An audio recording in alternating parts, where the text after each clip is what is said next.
사랑하는 간 여러분, 하나님이 우리와 함께 하십니다. 아멘. 네. 하나님이 우리를 사용하십니다. 네. 우리 모두가 쓰임받기를 예수님의 이름으로 축원합니다. 네. 우리 그리스도인들에게 있어서 가장 중요한 요소가 있다면 그것이 무엇일까요? 그것은 저는 믿음입니다. 왜냐하면 모든 것이 믿음에서부터 시작되기 때문입니다. 아멘. 구원받는 것도 믿음으로 구원받고 우리가 크리스찬이 되었습니다.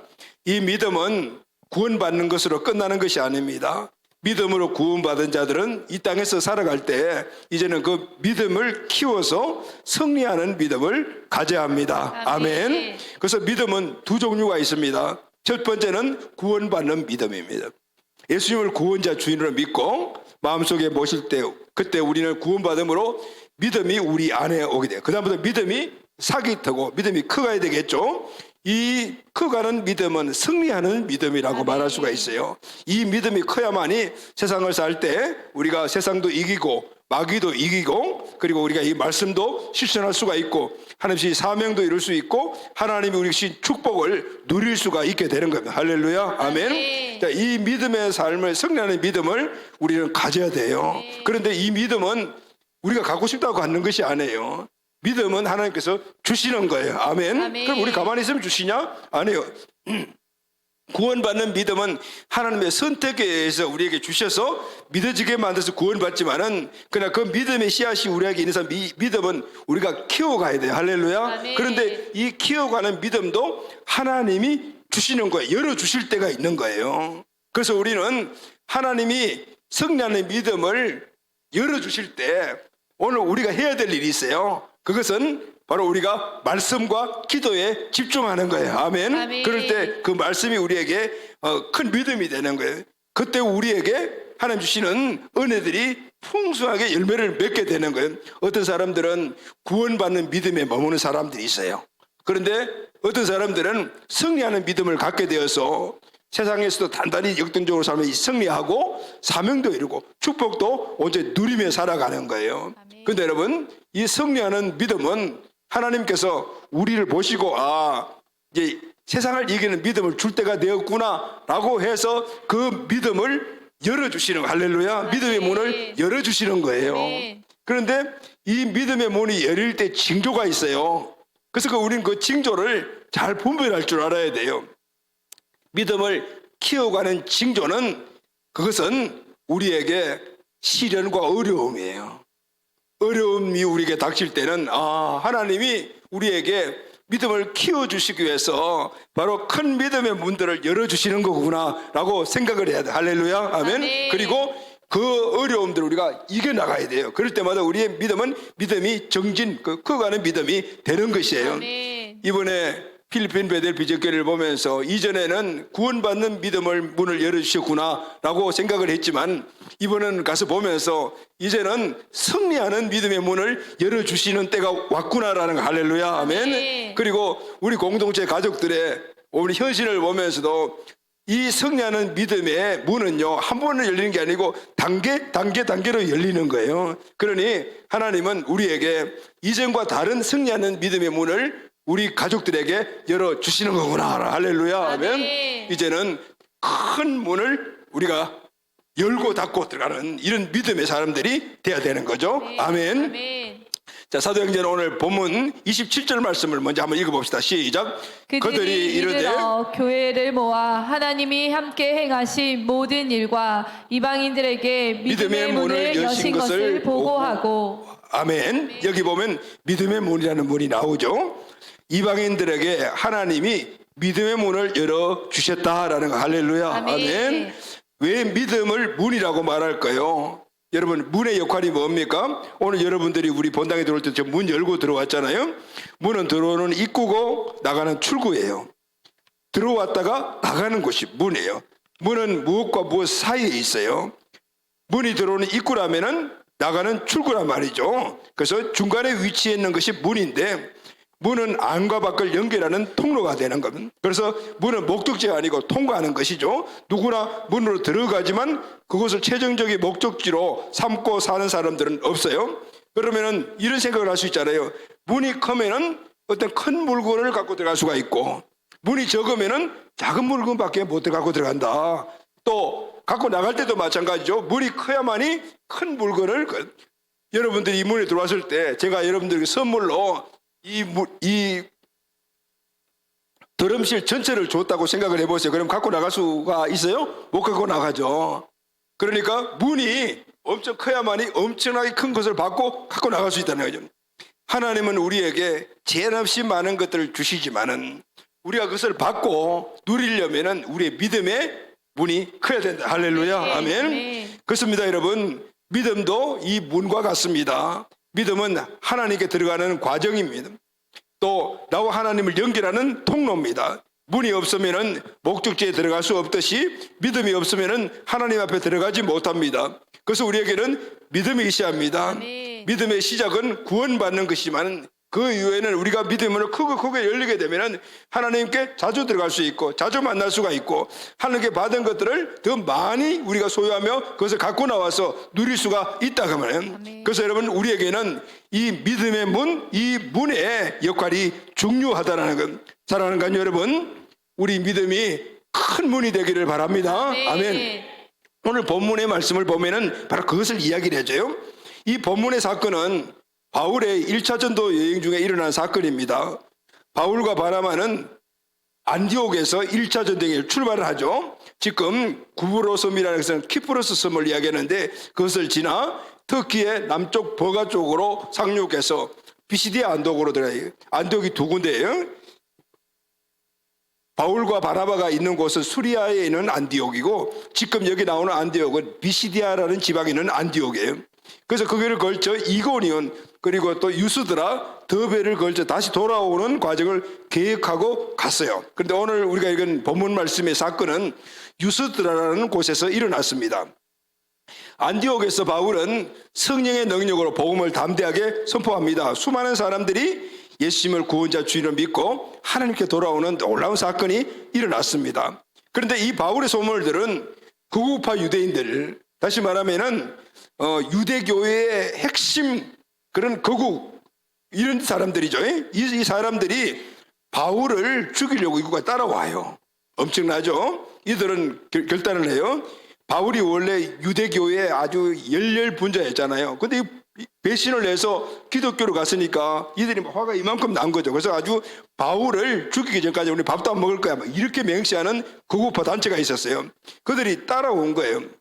바울의 소문을 들은 극우파 유대인들이 이곳까지 찾아왔어요. 이들은 끈질기게 바울을 따라다니며 괴롭혀요. 바울이 이런 건 할 수 이고니온으로 쫓겨갔어요. 이곳에는 또 쫓아와서 더 큰 박해를 해요.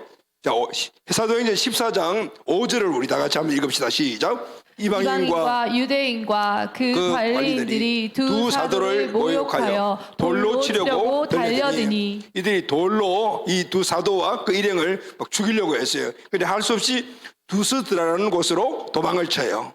그냥 피하는 거죠. 바울은 여러분 언제부터 이 고난을 당했습니까?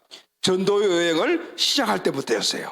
그리고 거기서 끝난 게 아니에요. 죽는 날까지 이 고통은 계속됩니다. 사도행전 14장 19절 다 같이 한번 읽읍시다. 시작. 유대인들이 안디옥과 이고니온에서 와서 무리를 충동하니 그들이 돌로 바울을 쳐서 죽은 줄로 알고 시외로 끌어내치니라. 자, 이들이 이고니온에서 유스드라까지 또 찾아왔어요.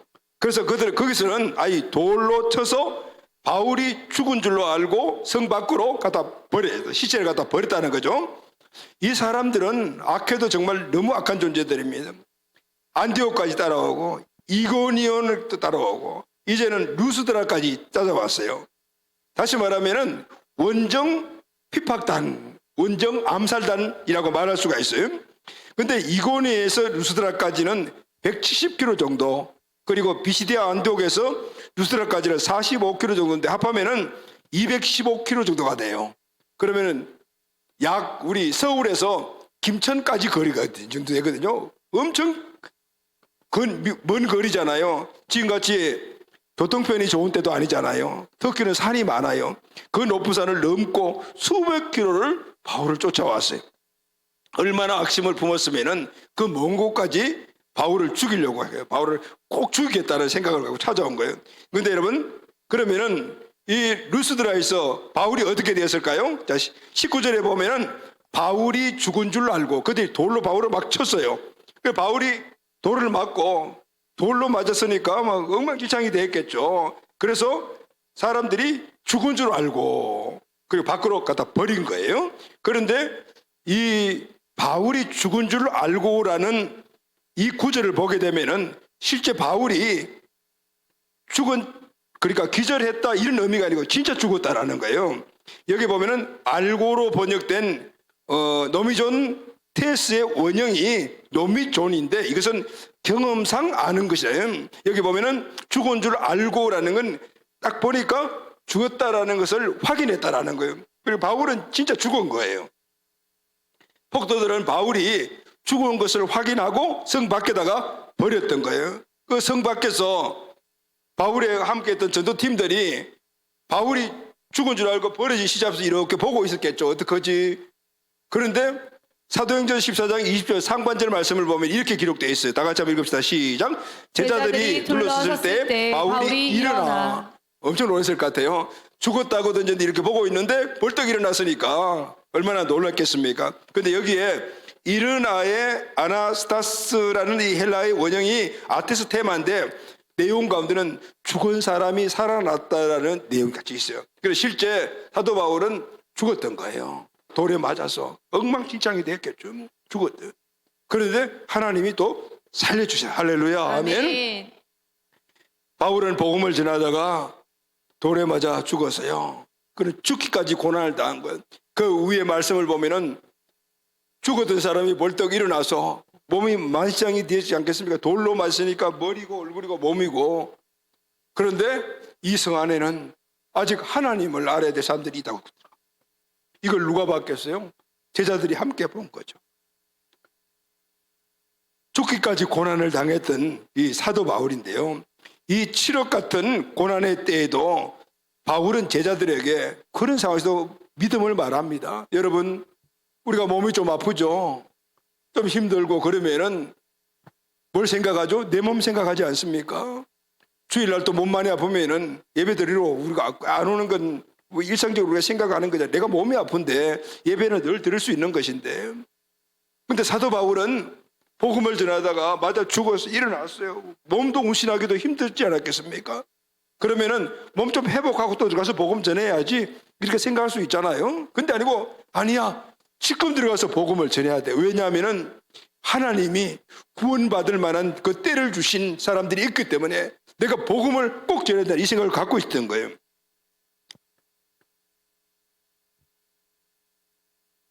이런 칠흑 같은 극심한 고통을 당한 이후에도 어떻게 보면은 생각도 하기 쉽지 않겠어요? 그 돌에 맞을 때 얼마나 큰 고통이 왔겠어요? 그런데도 이렇게 말합니다. 사도행전 14장 27절 다 같이 시작. 하나님이 이방인들에게 믿음의 문을 여신 것을 보고하고. 바울은 왜 이 극한 고난의 한가운데서도 믿음을 말하고 있는 것일까요?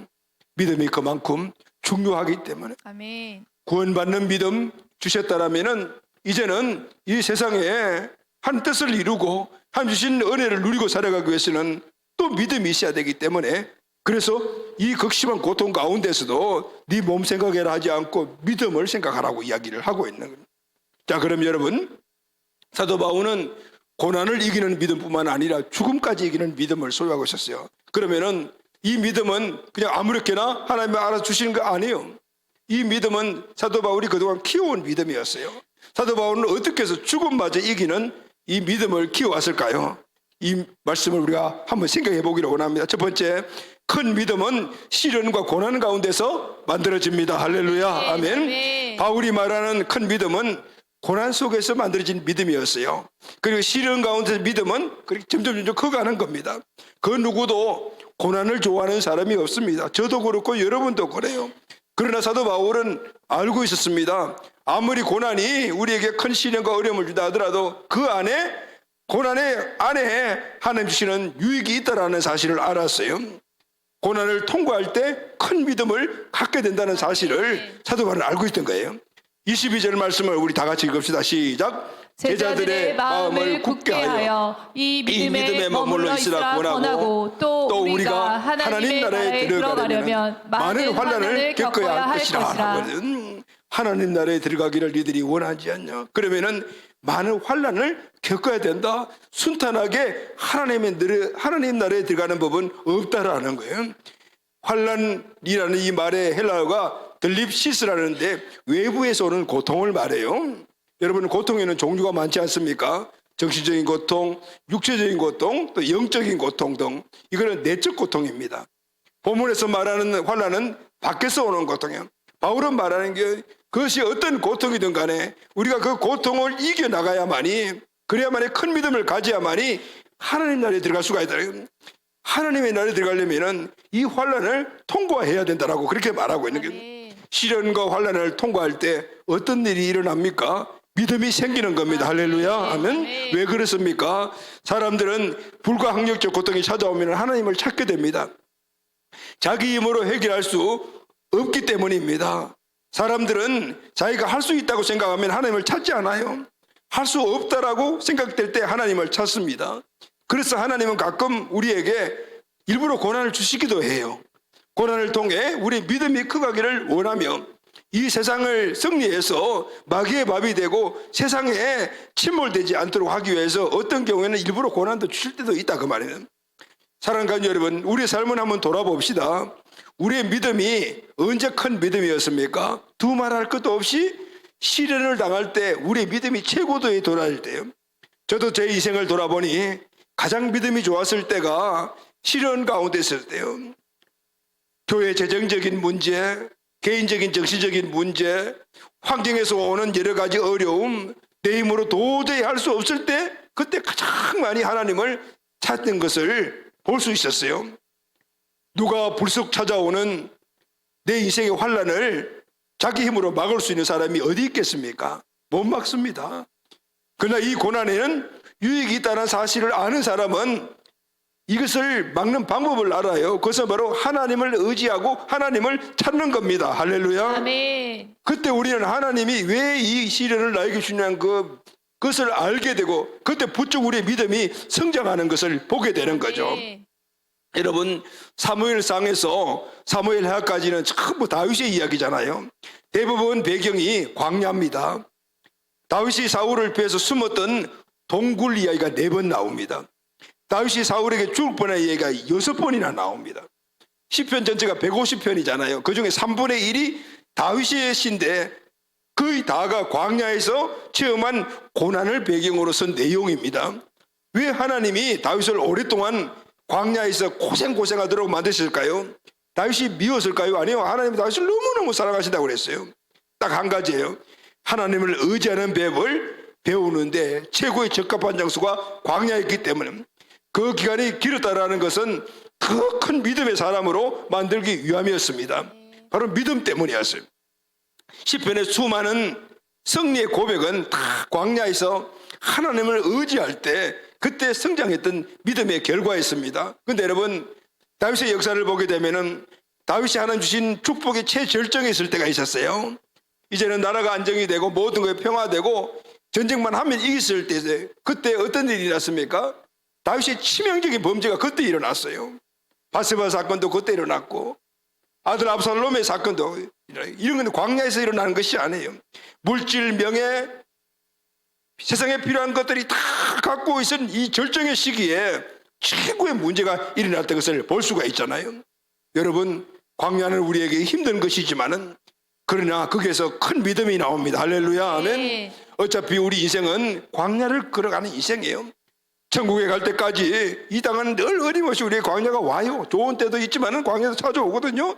광야는 믿음으로 걸어가야 되고 믿음을 성장시키는 것이기 때문에 광야를 두려워하지 않는 우리 가족들이 꼭 되시기를 바랍니다. 아멘. 네. 두 번째는 하나님의 말씀을 순종함으로 믿음을 커갑니다. 아멘. 1차 전도여행에서 바울은 이고니온과 루스에 엄청난 고난을 당합니다. 박해를 당하고 돌에 맞아 쫓겨났습니다. 이런 고난은 바울과 그 일행으로 하여금 더 하나님을 의지하게 만들었습니다. 그들의 믿음이 더 자랐습니다. 그런데 우리가 알아야 할 것이 있습니다. 고난이라는 것 자체가 우리에게 자동적으로 큰 믿음을 만들어주는 것이 아닙니다. 고난 중에 하나님을 찾음으로 하나님의 뜻에 순종함으로 믿음이 커가는 것입니다. 아멘. 아멘. 사도행전 14장 8절에 10절을 보면은 발을 쓰지 못하는 안진병이가 고침받는 얘기가 나옵니다. 다 같이 한번 8절 10절 말씀을 읽겠습니다. 시작. 루스드라에 발을 쓰지 못하는 한 사람이 앉아 있는데 나면서 걷지 못하게 되어 걸어본 적이 없는 자라. 바울이 말하는 것을 듣고는 바울이 주목하여 구원받을 만한 믿음이 그에게 있는 것을 보고 큰 소리로 이르되 내 발로 바로 일어서라 하니 그 사람이 일어나 걷는지라. 나면서부터 안진병이 된 사람, 한 번도 일어나 본 적이 없는 사람이에요. 그 사람이 바울의 말을 들었어요. 그저 마음속에 믿음이 생겼습니다. 믿음이 생긴 것을 바울이 보았습니다. 그래서 큰 소리로 내 발로 바로 일어서라고 했습니다. 할렐루야. 아멘. 그저 발을 쓰지 못한 자가 일어나 걷게 되었습니다. 아멘. 기적이 일어난 거잖아요. 아멘. 여기에 들었다라는 말이 나옵니다. 들었다라는 말은 듣다의 미완료 과거로서 단지 듣는 행위만 의미하는 것이 아니에요. 들려온 내용을 이해하고 마음속에 수용했다는 뜻입니다. 귀로만 듣는 것이 아니고 마음으로 듣고 마음에 채웠다는 거죠. 나면서부터 걷지 못한 사람은 인생 역진의 기회를 놓치지 않고 집중해서 들었어요. 무엇을 들었어요? 바울의 말입니다. 바울이 무슨 말을 했죠? 바울은 복음을 전했어요. 이 사람은 수십 많은 병원도 다녀봤고 용하다는 그런 의사 다 찾아봤지 않겠습니까? 근데 너는 안 돼. 불가능해. 이게 내 운명이라고 했을 때, 근데 바울은 말했습니다. 예수 그리스도가 너희 주인이다. 그분은 살아계신 하나님의 아들이다. 그분을 믿으면은 오늘 내 인생의 문제가 해결된다. 이야기를 들었을 때 이거다라고 딱 붙잡고 그 마음속에 꽉 새겼어요. 믿음은 그때 말씀을 들으면서 나는 겁니다. 할렐루야. 그렇다면은 들음으로 받은 믿음은 그러면은 어떻게 해서 역사하는 믿음이 될까요? 어떻게 해서 기적을 일으키는 큰 이 믿음이 될까요? 그냥 들었다고 해서 모두가 역사가 일어납니까? 아니에요. 여러분, 우리의 믿음이 커가는 것은 두 가지였어요. 첫째는 말씀을 들어야 믿음이 생겨요. 두 번째는 그 말씀을 어떻게 따라서 순종해야 돼요. 할렐루야. 아멘. 사도 바울이 말했습니다. 일어나 걸으라 그랬어요. 일어서라 그랬어요. 근데 이 사람이 어떻게 일어서요? 평생을 못 걸었던 사람들인데, 그런데 일어서려고 어떻게 했어요? 노력한 거죠. 마음속에 있었던 나는 안 돼, 나는 못 걸어라는 마음을 버리고 예수님이 나를 그렇게 할 수 있어라는 믿음을 취하면서 그때부터 자기의 갖고 있던 모든 이전의 생각을 다 내려놓고 주님의 말씀을 붙잡고 그때부터 어떻게 자기 의지를 가지고 일어나려고 노력을 했어요. 성경에는 그 사람이 얼마만큼 빨리 일어난지는 기록이 되어 있지 모르겠지만은 평생 다리가 붙어서 못 일어나는 사람이 일어나는데 시간이 안 걸렸겠습니까? 조금씩 이렇게 피어 올라오는데 무려 몇 시간이 걸리든지 아니면 하루 종일 걸리든지, 근데 그건 누가 감내해줘? 자기가 인내하면서 꼭 일어설 수 있어 라는 믿음을 붙잡고 그렇게 단계로 일어났더니 결국 일어나 걷게 되어야 돼. 할렐루야. 아멘. 로마서 10장 17절 말씀을 다 같이 읽겠습니다. 시작. 믿음은 들음에서 나며 들음은 그리스도의 말씀으로 말미암느니라. 히브리서 5장 8절 다 같이 읽읍시다. 시작. 그가 아들이면서 받으신 고난으로 순종함을 배워서 예수님도 하나님 아버지의 말씀을 듣고 순종했을 때 십자가의 역사를 이룰 수가 있었어요. 아멘. 오늘 이 안진병이도 말씀을 듣고 그래 일어날 수 있겠구나. 근데 일어나 보니까 너무 힘이 들어. 도저히 안 되는 거야. 1cm 일어나지도 못하네. 그러면 아이고 안 되는가 보다 싶어 포기해서만 끝났을 거예요. 그러나 끝까지 그 말씀을 순종했을 때 하나님의 은혜를 보게 되었던 거야. 할렐루야. 아멘. 여러분, 믿음의 성장 시에는 우리에게 뭐가 필요하죠? 인내가 필요합니다. 여러분, 인내는 하루아침에 만들어지는 것이 아니에요. 그것은 내 약한 의지를 꺾는 거예요. 그래서 수십 많은 시간을 계속해서 훈련받고 양육받아야 되는 거예요. 사도 바울이 이런 죽음을 이기는 이 믿음을 갖게 된 것은 하루아침에 갖게 된 거잖아요. 그래서 수십 많은 믿음이 쌓아온 결과 이제는 죽음까지도 이기는 믿음이 되었던 거예요. 할렐루야. 아멘. 그래서 우리는 하나님의 말씀을 듣고 실천하는 이 믿음의 훈련이 필요한 거예요. 아멘. 필리핀 베델 비전교회 유수들이 1년 동안 훈련받았더니 그렇게 변한 거예요. 새벽 기도는 필리핀 사람들 못해라는 거예요. 부르짖고 기도하는 거 못해. 그런데 다 하더라고요. 왜냐하면 끊임없이 계속해서 실패하더라도 훈련하고 시키고 훈련하고 시켰더니 우리 교회 모습과 똑같은 모습 여러분 보셨죠? 할 수 있다라고 저는 가만 맨날 걔들한테 외칩니다. 하면 된다라고 외칩니다. 그들이 말만 하면 이제 그 입이 나오는 거예요. 여러분, 믿음의 성장은 누구나 할 수가 있어요. 할렐루야. 아멘. 하루아침이 아니라 단계단계로 훈련하면 되는 거예요. 우리의 믿음이 성장되기를 예수님의 이름으로 축원합니다. 아멘. 마지막으로 말씀을 들었다라면은 이제는 행동으로 옮겨야 돼요. 큰 믿음이 실제화되는 것, 우리 삶 속에 되는 것은 믿음을 행동으로 옮겨야 되는 거예요. 제가 여러분들에게 늘 이야기하는 말씀이 있죠. 믿음은 양면성이 있다고 그랬죠. 하나는 페이스, 명사, 하나는 빌리브, 동사라고 해요. 믿음은 명사와 동사가 하나예요. 동전이 양면성이 있죠. 한쪽에는 그림이 걸리고 하나는 숫자가 있죠. 그죠? 하나지만 둘이죠. 하나님의 말씀 진리가 우리 왔을 때 그것을 우리 삶 안에 빌리브 해야 돼요. 동사 옮겨야 되거든요. 그때 역사가 일어납니다. 그러면 행동으로 옮기는 것은 뭐냐면은 실제적인 행동을 취하는 것과 이수로 선포하는 거예요. 할렐루야 하면 아멘. 선포가 우선이에요. 우리가 선포하면은 행동이 따라갑니다. 아멘. 우리의 믿음은 선포할 때 행동으로 옮겨지며 역사가 일어나는 거예요. 아멘. 바울의 믿음은 고난의 과정을 걸치면서 점점 더 큰 믿음이 되었어요. 고난 중에도 주님의 말씀을 순종함으로 더 큰 믿음이 된 거예요. 사도 바울은 어떤 시련 중에도 복음을 선포 쉬지 않았어요. 믿음은 정체적인 것이 아니고 항상 성장 지향적인 거예요. 앞으로 나가는 것이 믿음인 거예요. 아멘. 왜냐하면 믿음은 하나님이 주신 거예요. 하나님 안에는 전지성, 하나님 말씀은 전지성이 돼요. 하나님은 우리에게 주신 사명과 비전이 생육하라, 번성하라, 충만 정복하라 하기 때문에 그 자리에 있는 것이 아니에요. 그걸 믿음 안에 우리가 믿음을 갖고 있으면 전진할 수 있다. 할렐루야. 아멘. 아멘. 에베소 4장 13절 다 같이 읽겠습니다. 시작. 우리가 다 하나님의 아들을 믿는 것과 아는 일에 하나가 되어 온전한 사람을 이루어 그리스도의 장성한 분량이 충만한 데까지 이르리니. 아멘. 아멘. 여러분, 목표가 확실해야 돼요. 그래야만이 우리는 행동을 옮길 수가 있습니다. 아멘. 사도 바울의 목표가 뭐죠? 그리스도의 장성한 분량이 충만한 데까지 이르니라 하거든. 사도 바울은 사람인데 어떻게 예수님의 장성한 분량이 충만하면 신같이 될 수가 있나요? 바울의 목표는 그게 아니었어요. 그리스도의 장성한 분량에 충만한 데까지라는 것은 그리스도의 장성한 분량이 뭐냐 하면은 장성이라는 말에 헬리카이스라는 이 단어는 성숙함을 의미하는 명사예요. 그러니까 바울의 예수님에 대한 목표는 예수님의 인격, 예수님의 사명, 예수님이 하시는 모든 그 행함에 대한 그 부분을 목표로 삼았다는 거예요. 아멘. 아멘. 바울의 목표는 그것의 완전하신 성숙함이었어요. 주님의 비전이었어요. 하나님의 말씀을 따라 살아가고 있는 그 비전을 이루어가는 그 모습을 바울은 자기의 목표로 삼았다는 거예요. 그것을 완전하게 담기를 원했어요. 그러다 보니까 점점 닮아갔어요. 그리고 최고의 믿음이 되었을 때 그는 순교를 할 수가 있어요. 할렐루야. 아멘. 아멘. 아무나 순종하는 것이 아니에요.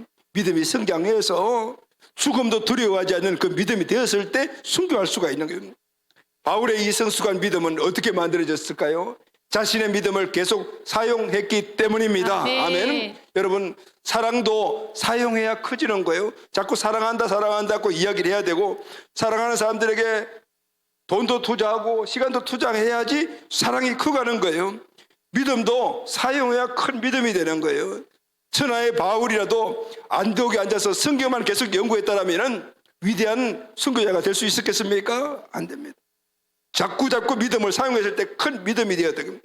이번 사역팀을 보면서 그래서 많은 믿음의 성장을 보게 되었어요. 왜 그러냐면은 내 믿음을 사용을 했거든요.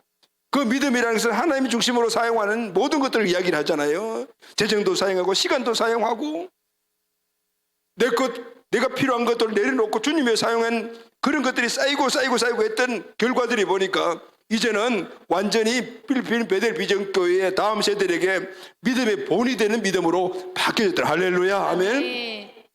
로마서 10장 10절 말씀을 다 같이 한번 선포합시다. 시작. 사람이 마음으로 믿어 의에 이르고 입으로 시인하여 구원에 이르리라. 이 말씀의 핵심이 시인입니다. 시인은 입으로 말하는 거예요. 내가 갖고 있는 생각을 입으로 직접 이야기하는 거잖아요. 내가 수천 개의 진리를 알고 있어도 그 진리를 말할 때까지는 그 진리는 나의 소유가 아니에요. 진리를 선포할 때 내 것이 되는 것입니다. 여러분, 사람의 말에는요 2가지 특징이 있습니다. 첫째는 믿는 대로 말하고, 마음속에 믿는 것을 말하고, 그리고 말한 대로 내 삶이 이루어지는 거예요. 할렐루야. 아멘. 아멘. 내 안에 뭘 믿고 있느냐가 중요한 거예요. 늘 아이들에게 내가 이야기해, 너도 잘 될 거야. 니들 가정이 지금 이렇게 힘들지? 아니야, 네 생각대로 되는 거야. 너는 최고야. 잘 될 수 있어. 그럴 때 아이들이 변화가 되었어요. 할렐루야. 아멘. 오늘 오후에 간증하는 2명의 청소년의 이야기가 나와요. 한 명은 지금 우리 교회에서 같이 지금 생활하고 있는 친구예요. 근데 그 아이들이 바뀌었어요. 왜냐하면 마음에 믿음을 갖고 있었고, 예전의 생각들을 버렸으니까 그런 일들이 일어나는 거예요. 그리고 그는, 내가 물으면 그래요. 목사님, 저는 할 수 있어요. 절대 포기하지 않아요. 어려움이 오더라도 이겨낼 수 있습니다라고 해요. 이게 시인이에요. 시인은 책임을 동반해요. 왜냐하면 나 혼자 스스로 아는 시인이 아니에요. 이게 독백이지. 시인은 다른 사람들 앞에서 이야기하는 거예요. 그러니 뭐가 다르죠?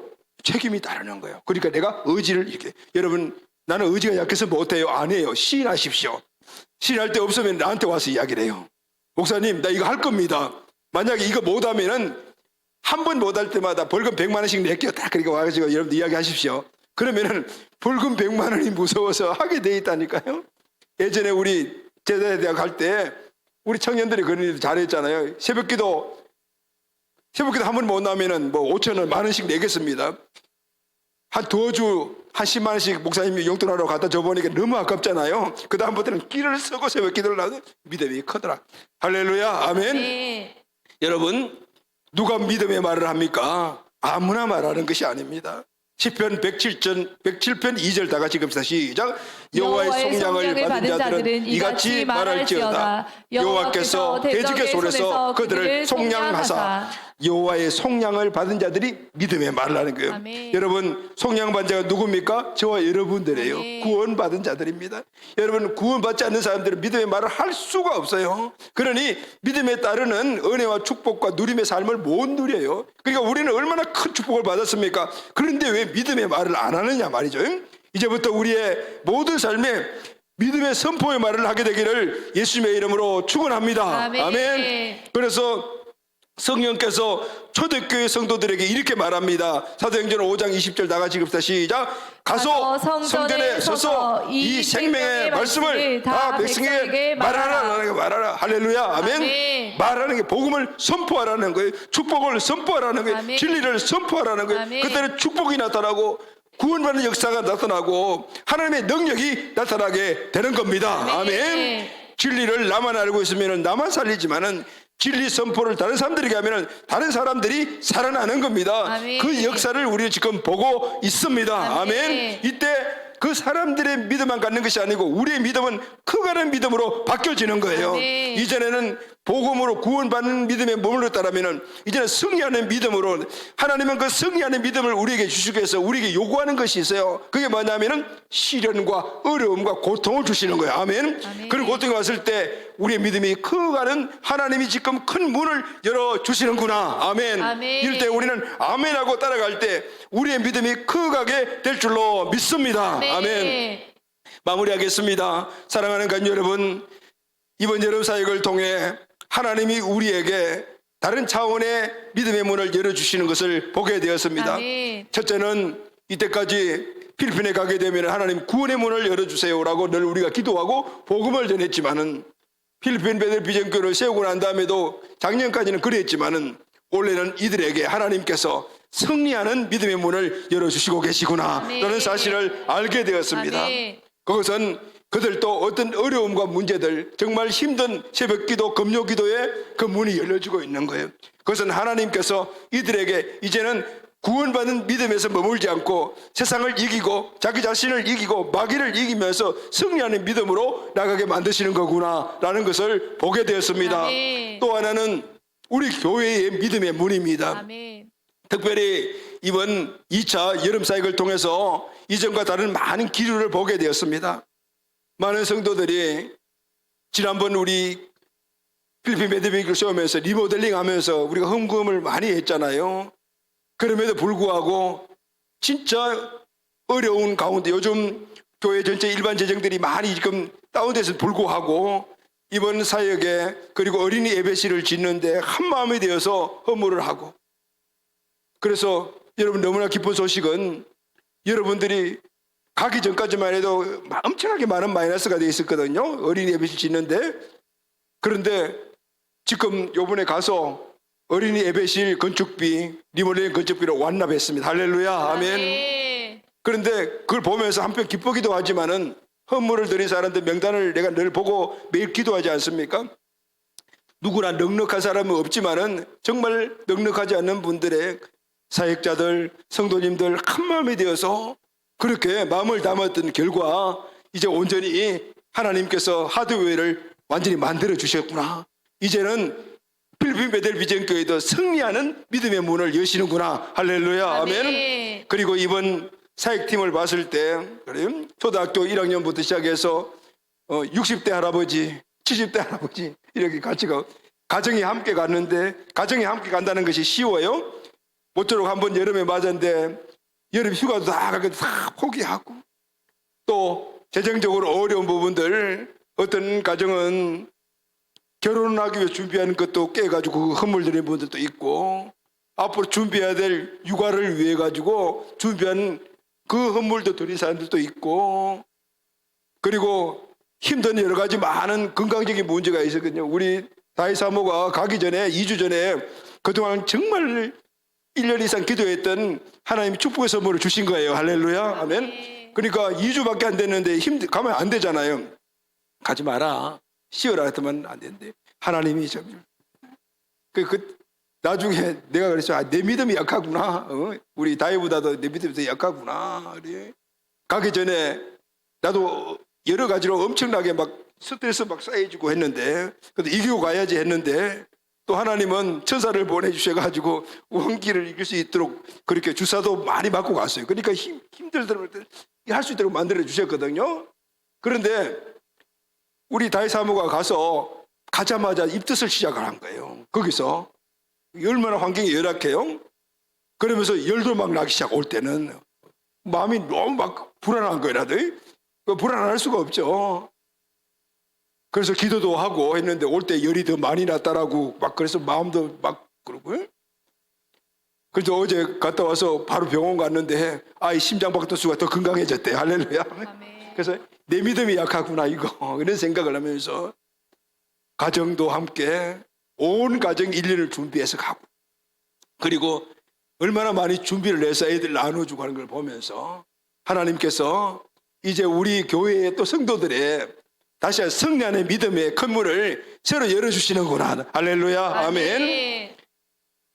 오늘 비비 청소년들의 간증을 들으면서 이 아이들의 믿음이 1년 만에 저렇게 성장했구나 라는 생각을 하면서 하나님이 이제는 PBBC와 우리 KBBC 모두 함께 하나님 새로운 차원의 믿음의 문을 열어주시는구나. 아멘. 이제는 하나님 오늘 아침에 새벽에 내려와서 혼자서 기도할 때 그래서 하나님 이제는 우리 교회가 규모가 좀 커져야 되겠습니다. 모두가 이 승리하는 믿음의 문들을 열었으니까 하나님 이제 더 지경을 열어주십시오. 이제 하나님 열어주시면은 너끈히 우리 모든 가족들이 이것을 감당할 수가 있습니다. 왜냐하면은 어려움과 시련과 문제를 이제는 당당하게 이기면서 도전해가는 그런 믿음의 문을 지금 만들고 있기 때문입니다.